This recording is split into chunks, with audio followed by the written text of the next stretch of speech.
Sveiki, mano vardas Santa. Rugsėjo 21 dieną turėsime dalinį saulės užtemimą. Saulės užtemimai svarbus tuo, kad kažkas pasibaigia ir kažkas prasideda.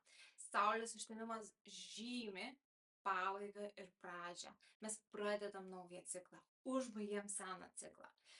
Ir šitas video tai bus padalintas į dvi dalis. Pirmoje dalyje papasakosiu, kokioje situacijoje tu turi gyventi tam, kad šitas užtemimas tave paveiktų.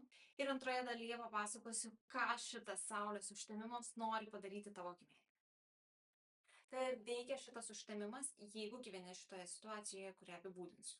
Pirma, savo emocijų ir veiksmų valdymas.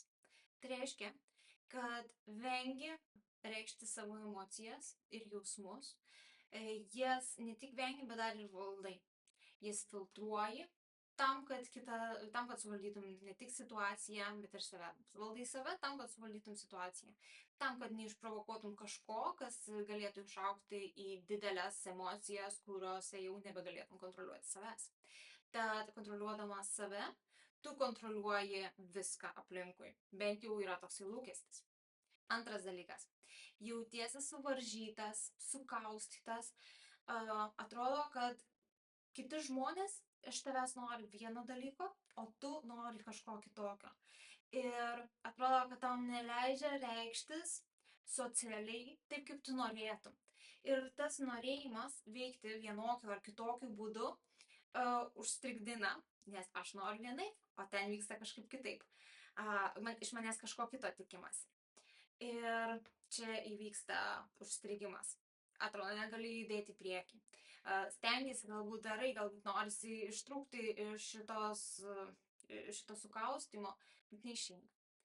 Trečia, jautiesi užstrigęs. Kaip tai pasireiškia?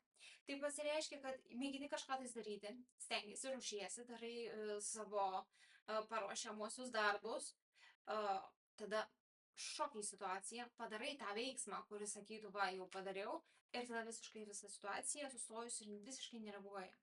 Galbūt kažkas kažkaip, bet nepakankamai, kad tai būtų, kad galėtum kažką realiai pradėti, kad kažką tais daryti. Tad taip, situacija yra tokia, kad esi užstrigęs. Ketvirta. Nerandi laimės per materialinius dalykus, per šeimą, draugus. Viena galimybė, kad šitų dalykų tiesiog nėra, arba jie labai labai maži, todėl nerandama laimės.